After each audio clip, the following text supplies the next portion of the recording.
lagi, selamat menyaksikan. Jangan lupa untuk like, lonceng, dan subscribe.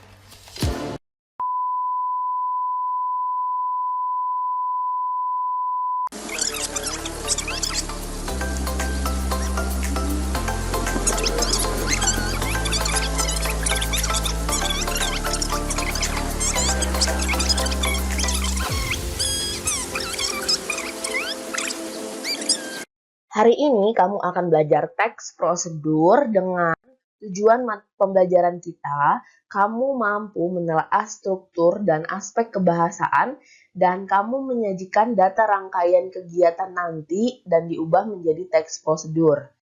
Nah, yang kita akan bahas yaitu strukturnya.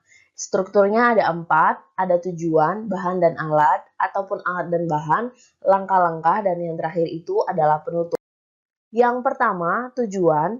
Tujuan ini menyebutkan apa yang akan kamu lakukan atau apa yang akan kamu buat.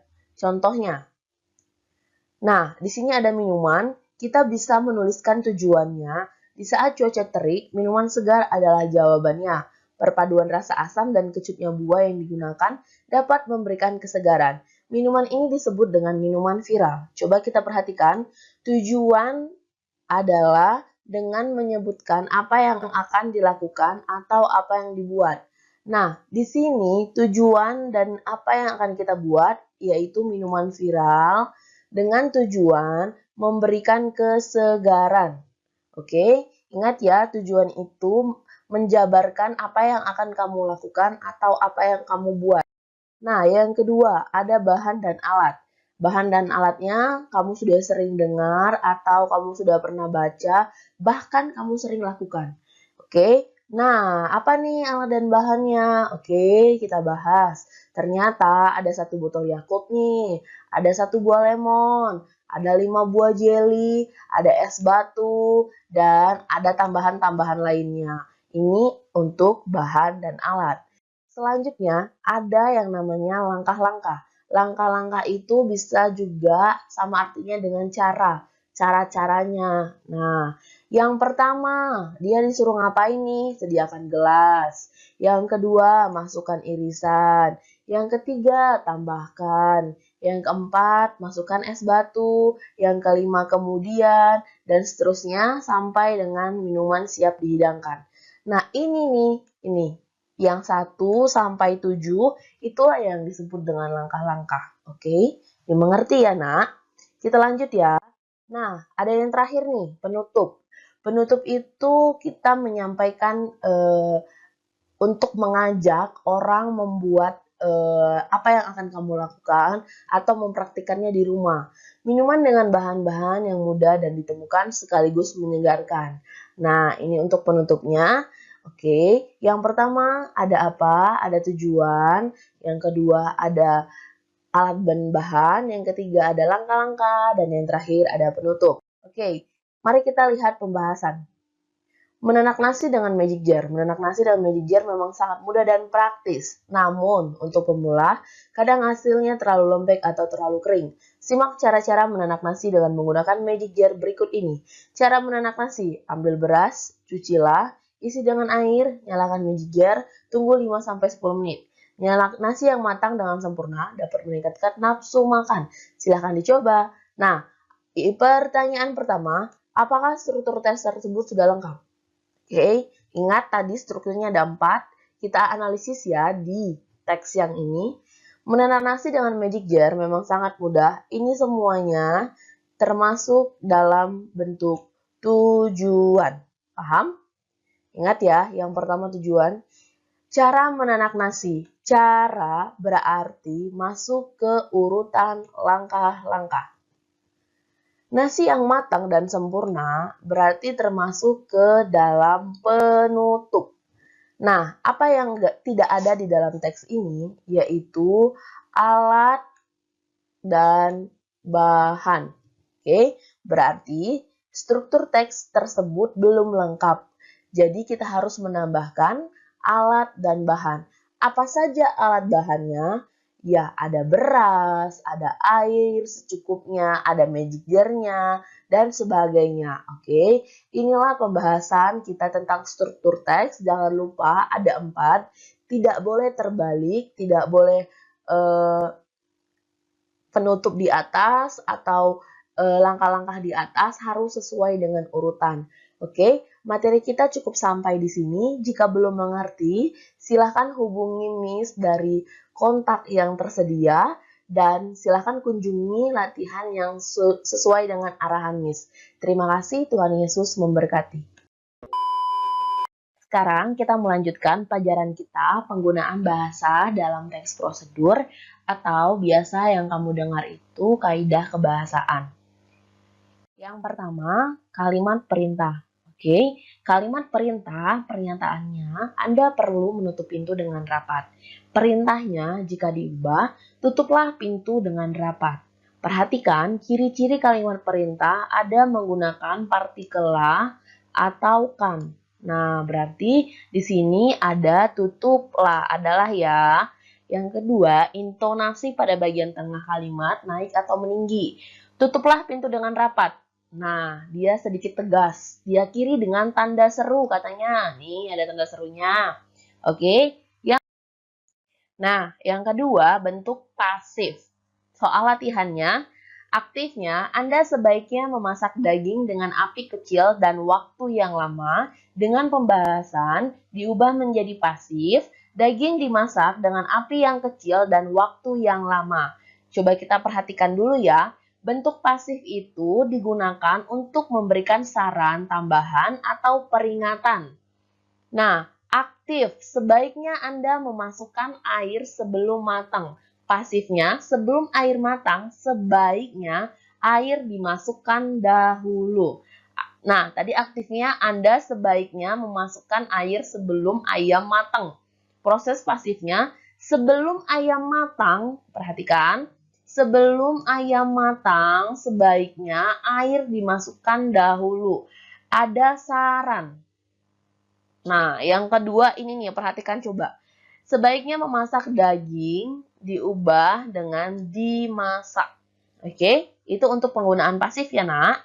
Yang ketiga, ada kriteria atau batasan. Kalimat teks ini harus rinci dan jelas batasannya. Coba, angkat kaki kiri tanpa batasan. Dengan batasannya berarti harus lebih rinci. Perhatikan ya, harus lebih rinci. Langkahkan kaki kiri 2 kali pada hitungan. Keberapa nih? Nah, itu harus rinci ya. Yang kedua, contohnya, gunting sesuai ukuran. Ukuran seperti apa? Nah, dengan batasannya, gunting secara serong membentuk segitiga sama kaki. Nah, itu untuk yang tadi, penggunaan kata keterangan nih. Kata keterangan banyak ya, ada 1, 2, 3, 4, 5, 6. Tapi percaya ini semua pernah kamu baca, pernah kamu dengar, bahkan mungkin kamu sudah menuliskan kalimatnya. Yang pertama ada keterangan cara, contoh katanya ada dengan, dan, minum cairan tanpa diaduk. Nah, ini ada tanpa. Yang kedua, keterangan tujuan.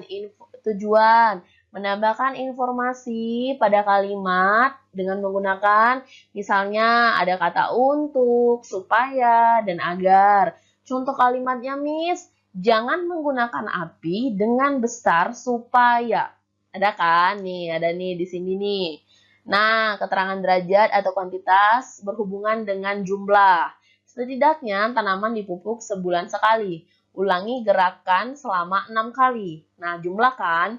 Keterangan alat, biasanya menggunakan kata dengan, menggunakan, lukis kain dengan menggunakan canting, gorenglah telur dengan menggunakan apa, nah atau minumlah air menggunakan apa. Keterangan syarat, untuk menambah keterangan ini terjadi suatu peristiwa, berarti ada kata jika. Ada syaratnya, syarat yang dipakainya menggunakan kata jika.